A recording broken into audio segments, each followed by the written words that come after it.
Ça y est, Dragon Ball Daima, c'est fini. On a eu le temps de voir ce que l'anime valait vraiment et d'en débattre. Des débats qui sont encore d'actualité remettant en cause évidemment la qualité scénaristique de l'anime, bien que l'animation soit un élément qu'il ne faut pas négliger, et nous nous attarderons dessus.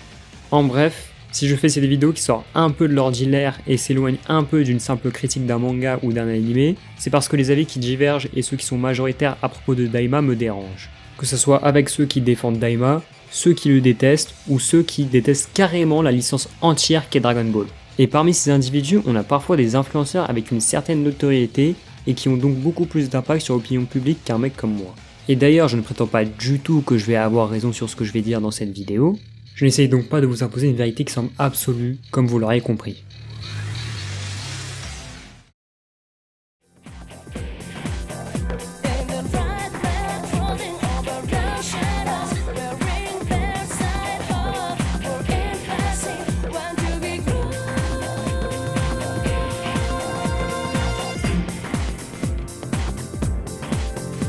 Avant de commencer, je vais me permettre de vous faire un résumé très bref sur ce qu'est Daima.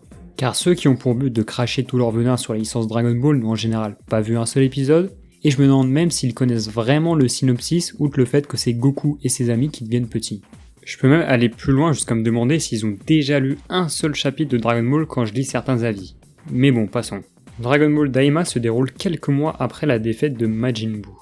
Goku et ses amis, pensant avoir retrouvé la paix, sont soudainement transformés en enfants par une mystérieuse conspiration orchestrée par Goma, proclamé nouveau roi du royaume des démons car Dabura est mort. Ce dernier, avec l'aide de ses serviteurs, il envahit le palais de Dende et utilise les Dragon Ball pour exaucer son souhait de rajeunir les héros.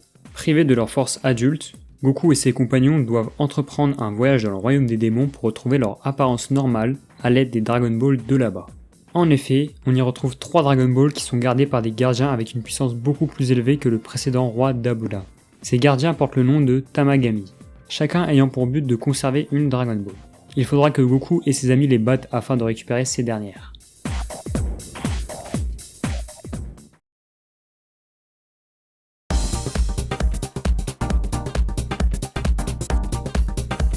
Bon, on va commencer par parler de ceux qui défendent Daima en banalisant des choses qu'ils seraient en train de critiquer négativement si c'était une autre œuvre.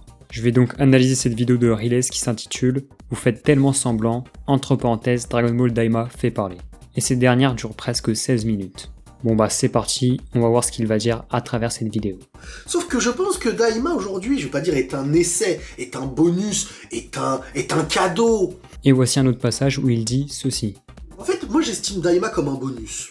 Tu commences donc avec une contradiction, c'est très fort. Je vais revenir aujourd'hui parce qu'il y a eu un mouvement dernièrement, qui vient en fait, j'ai l'impression, à découvrir ce qu'on a vu depuis le début en fait. C'est comme si en fait tu manges des pâtes depuis 3 mois, et qu'aujourd'hui tu dis, les gars vous savez quoi, j'ai l'impression qu'on mange des pâtes. Non mais je vous le dis les gars, on mange des pâtes.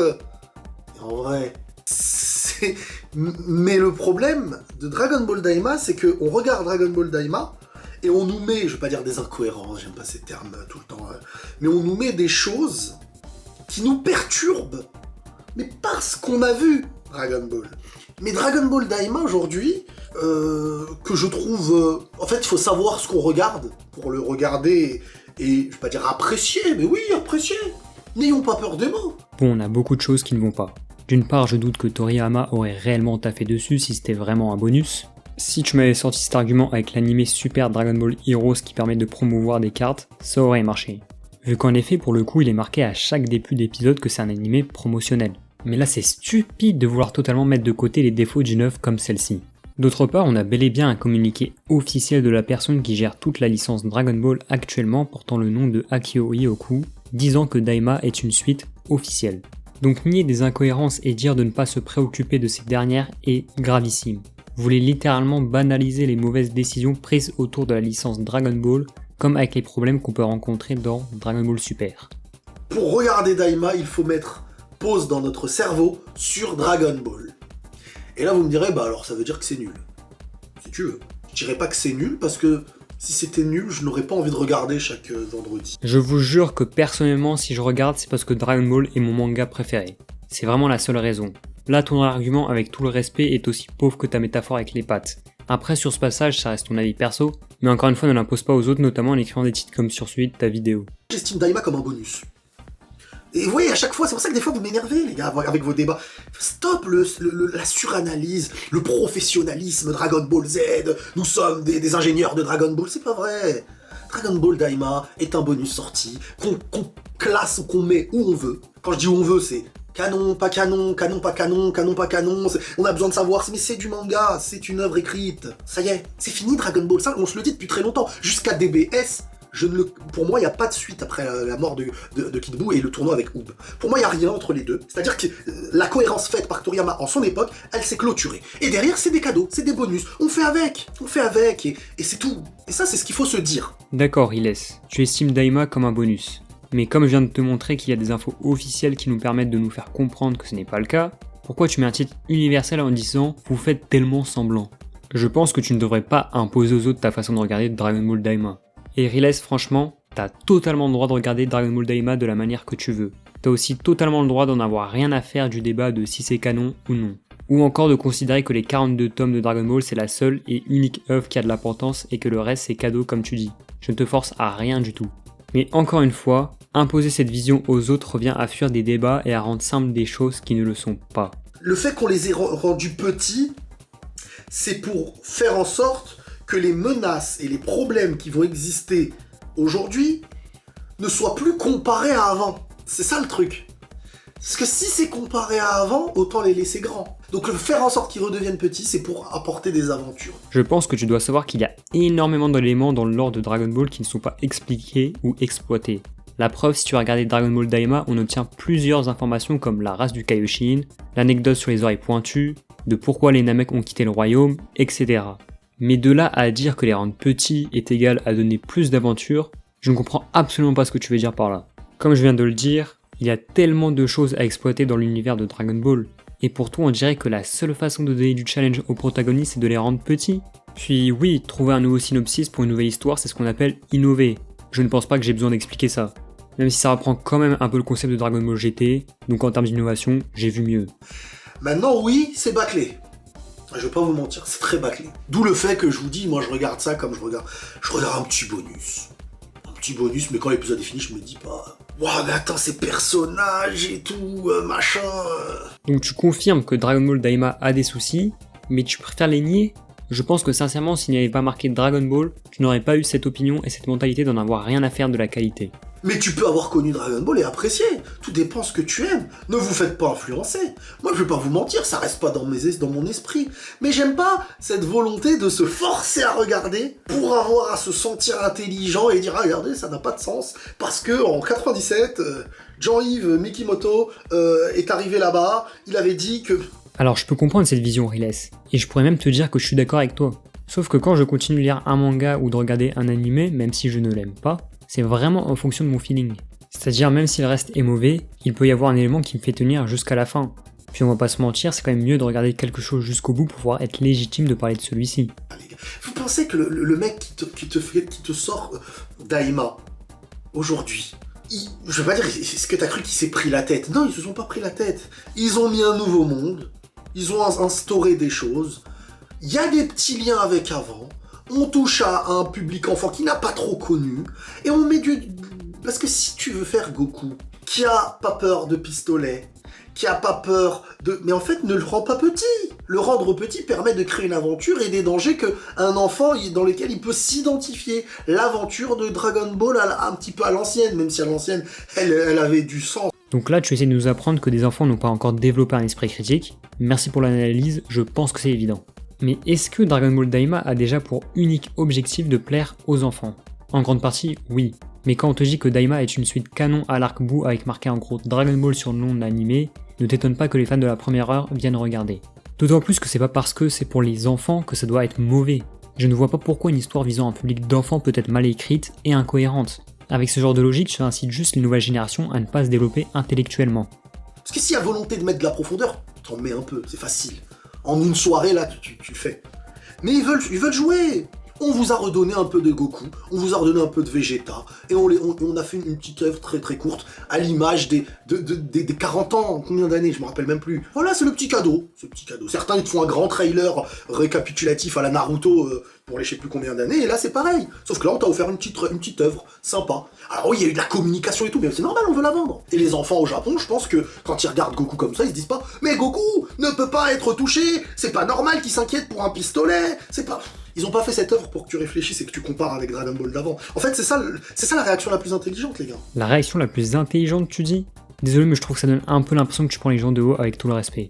Dans ce cas, si c'est la réaction la plus intelligente, pourquoi quand je vais voir tes vidéos sur les précédents épisodes, tu donnes des analyses qui m'ont l'air plutôt poussées à propos du scénario? Tu as peut-être tout simplement pris la fuite en n'assumant pas les critiques négatives vis-à-vis de Daima en nous lâchant des banalités comme celle-ci. Ta façon de voir les choses et dire qu'on fait semblant ou qu'on est des acteurs est totalement irrespectueux pour ceux qui veulent regarder Daima d'une autre manière. Ce qu'il faut retenir, c'est que voilà, avec Dabra, le flashback de comment la ceinture, comment l'œil là, le troisième œil, ou je sais plus comment ils appellent ça, comment il a été perdu dans le troisième monde, je crois. Comment il a été perdu. Bon, on te l'explique d'une manière des plus simplistes, sans aucun...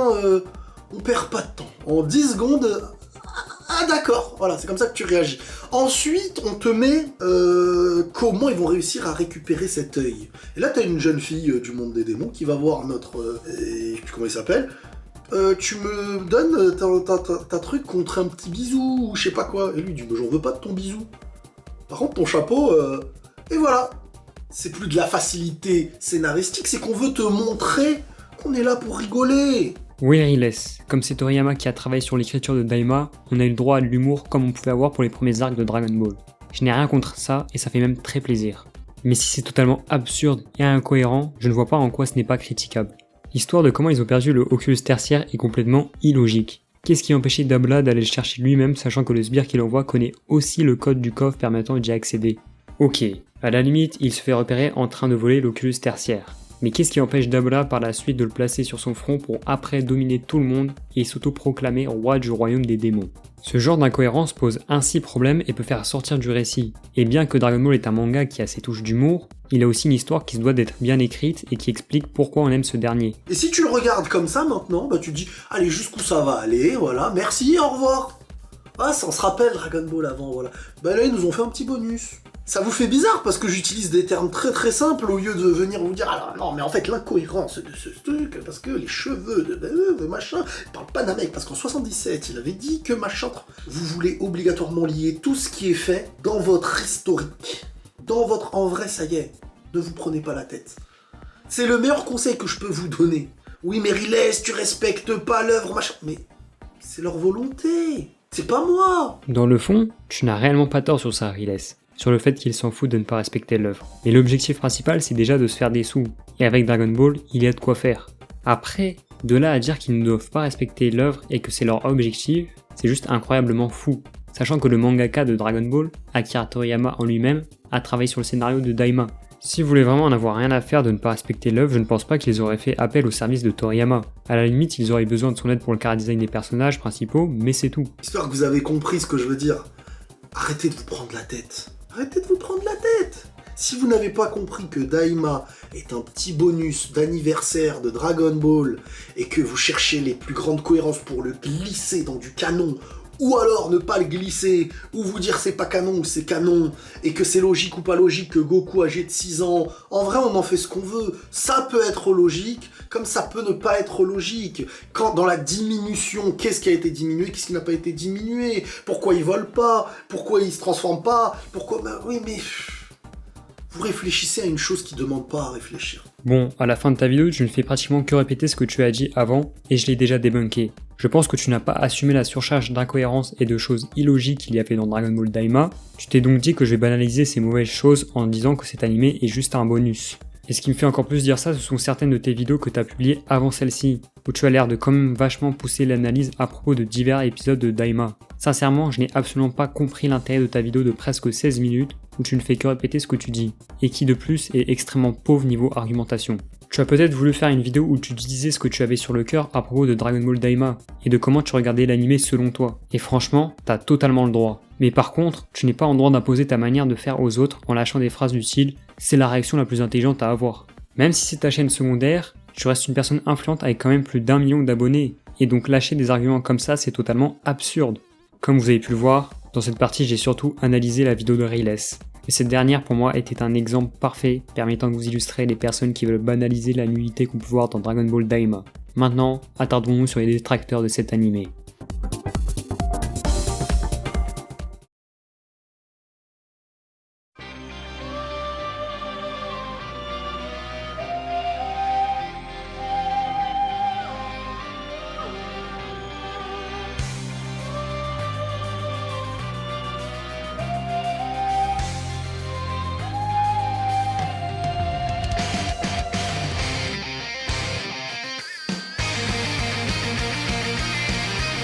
Bon maintenant, parlons des pros de Dragon Ball GT qui ont tellement souffert des critiques négatives sur leur suite favorite de Dragon Ball qu'ils en profitent pour enfin avoir leur heure de gloire en crachant sur Daima. Et est-ce que ces critiques sont justifiées? C'est ce que nous allons voir dans cette partie. Pour ceux qui ne connaîtraient pas trop GT, je me permets de vous faire un résumé super rapide. Dans les grandes lignes, Dragon Ball GT se déroule quelques années après la fin de Dragon Ball, donc après le 28e Tenkaichi Budokai où Goku fait la rencontre de Oob. Au début, nous avons Goku qui s'entraîne au palais de Dende avec Oob justement. Pilaf s'introduit en secret dans le palais pour récupérer les Dragon Ball à étoiles noires. Ayant réussi à les obtenir, il réalise comme vœu, sans le vouloir, de rajeunir Goku. Les Dragon Ball à étoiles noires, contrairement aux Dragon Ball de la Terre, se dispersent à travers l'univers, et s'il ne les retrouve pas à temps, la Terre risque de disparaître. C'est ainsi que Goku, Pan et Trunks partent à l'aventure pour les récupérer. Comme vous l'avez remarqué avec Daima, ils ont décidé de reprendre le concept de rajeunissement de GT, mais en l'utilisant sur tous les personnages qu'on connaît. Et pendant des années, GT a été très mal vu et a souvent été pointé du doigt, vu comme la risée de la licence Dragon Ball. Après, on a eu le droit à une autre suite de Dragon Ball qui est Dragon Ball Super, qui se déroule avant le Tenkaichi Budokai 28. Ce dernier a alors un peu permis de créer un débat entre GT servant à limiter la casse qu'il y a eu avec cet animé qui était la seule suite jusqu'à maintenant. Car c'est vrai, Dragon Ball Super a eu aussi son lot de conneries et d'absurdités. Maintenant, revenons sur les critiques faites par les pros Dragon Ball GT sur Dragon Ball Daima. Outre le fait que Daima reprend l'idée de GT, une critique qui est beaucoup faite c'est sur l'intelligence de Goku durant l'animé avec ce genre de passage par exemple. Et pour le coup je crois que c'est l'un des pires contre son camp que j'ai vu de toute ma vie. Voyons voir dans ce cas la grande intelligence que nous fait par Goku dans GT.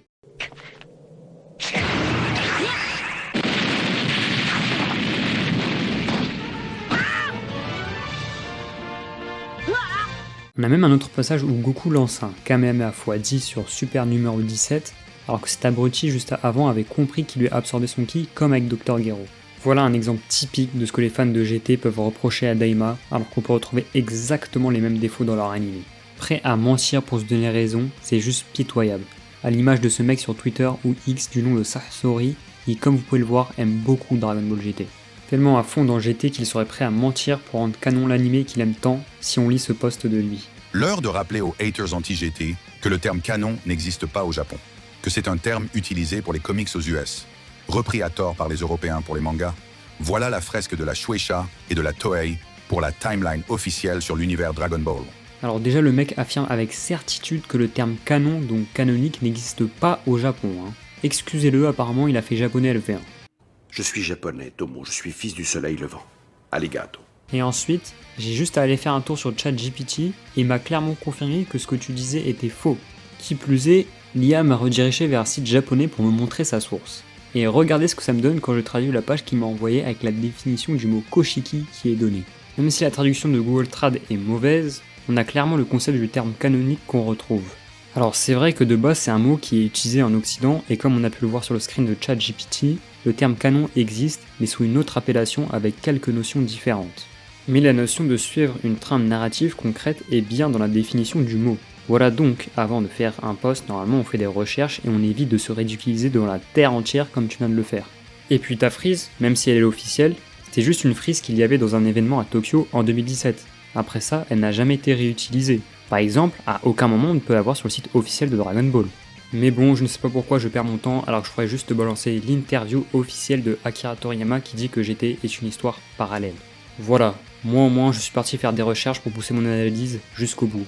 Tandis que la tienne était aussi poussée que ton niveau d'argumentation pour mettre en valeur Dragon Ball GT sur X. Enfin, j'en demande sûrement trop d'un mec qui dit que l'Ultra Instinct existe dans GT. Car oui, sur la frise, on peut voir également Dragon Ball Super. Rien que ça montre déjà ce qui ne va pas avec ta frise chronologique. Au passage, si je fais cette partie, ne venez pas à penser que je suis un hater de Dragon Ball GT. Ce n'est pas du tout mon cas.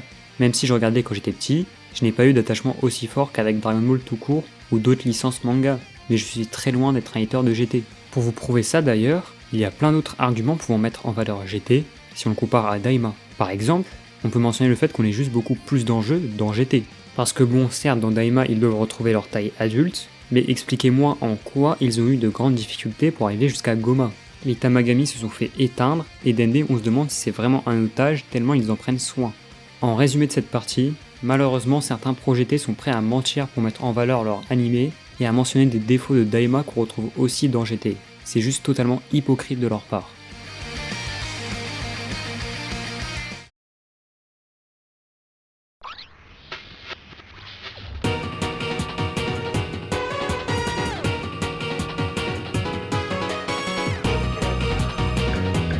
Dragon Ball Daima est un anime produit par la Toei Animation avec comme réalisateur Ayako Maki et Yoshitaka Yashima.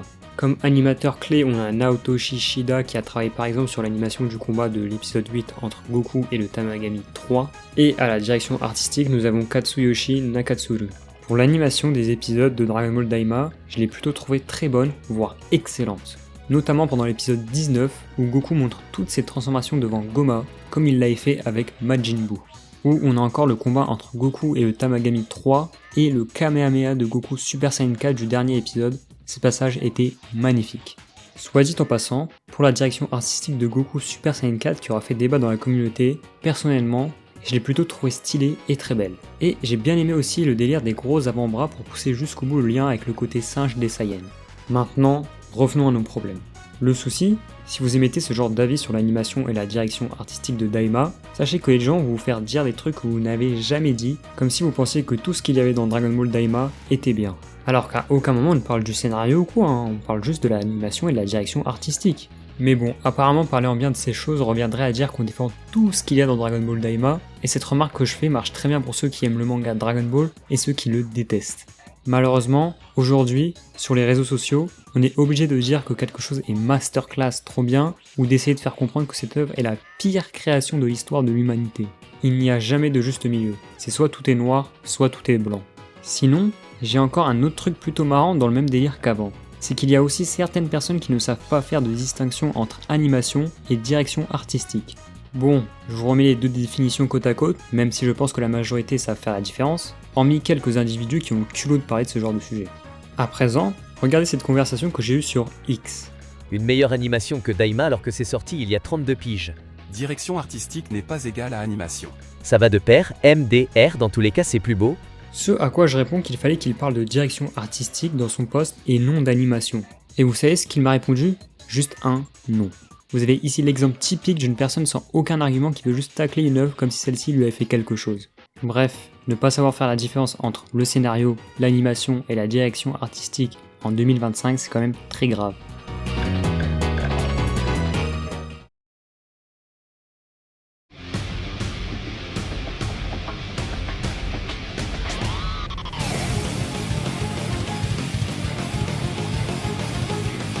Passons maintenant à la partie la plus subjective de la vidéo, qu'est-ce que je pense de Dragon Ball Daima.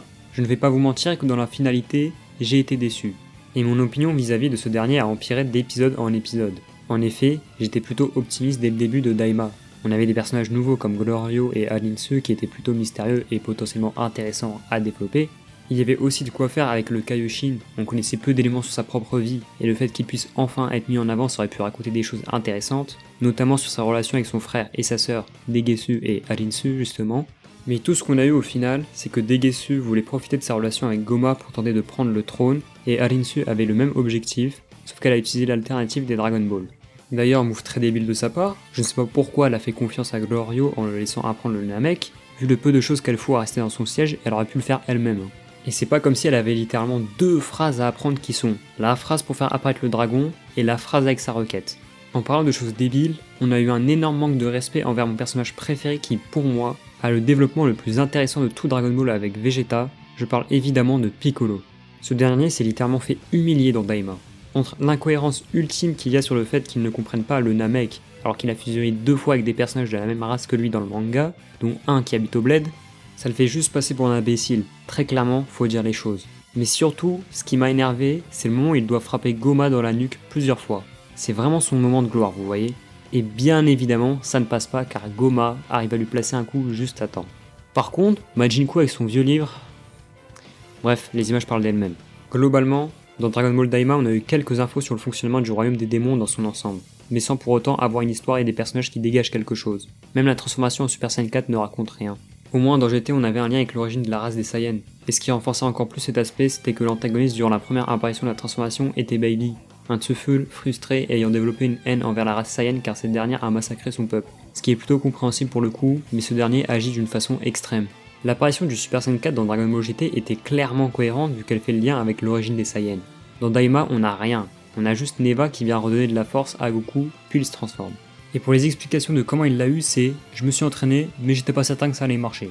Même pas un petit flashback sur le pourquoi du comment, sur le raisonnement que Goku a développé pour essayer de l'obtenir ou quoi. Non, rien du tout. C'est bien évidemment trop demandé pour des gens qui ont décidé de rajouter la queue de singe durant la transformation alors que de base Goku ne l'a plus. En plus, Dragon Ball Daima est un anime visant un public très jeune. Et le message que vous décidez de faire passer pour les prochaines générations avec cette transformation, c'est qu'on peut tout avoir facilement sans faire le moindre effort. Clairement, le Super Saiyan 4 de Daima est sans âme, comme le développement des nouveaux personnages durant l'anime. D'ailleurs, pour revenir sur cet aspect, parlons de Glorio. Je pense que ce personnage est aussi vide que le contenu solo de Sparking Zero. On sait juste qu'il s'est attaché à Goku et les autres, et qu'il a refusé d'obéir à Alinsu, car cette dernière lui a sauvé la vie et lui a fait quitter le troisième monde des démons. Mais même pas plus de détails sur son passé ou quoi. Une backstory de quelques minutes, genre vraiment pas longue, au moment où Alinsu le rappelle que c'est grâce à elle qu'il en est là, et ça aurait été nickel. Oui, il n'y avait que 20 épisodes, et c'était trop court pour ajouter ça. D'accord, excuse-moi, c'est vrai que l'épisode où ils apprennent l'existence de géants dans le royaume, et l'autre où Goku, Vegeta et Piccolo se font fumer par des pistolets laser était hyper intéressant. Il n'y avait pas d'autre chose en priorité à raconter. Et cet épisode d'ailleurs, avec cette incohérence, me fait toujours grincer des dents. Goku et Vegeta ont la puissance de détruire une planète depuis leur premier affrontement, mais ils ont peur de ce truc. Comme vous pouvez le voir, je n'ai vraiment pas apprécié Daima. Surtout vers les derniers épisodes que j'ai juste trouvé insupportable à regarder, c'était de pire en pire scénaristiquement, on avait seulement l'animation qui était très bonne. De toute façon, comme Vegeta le dit, on aurait dit une foire au Super Saiyan.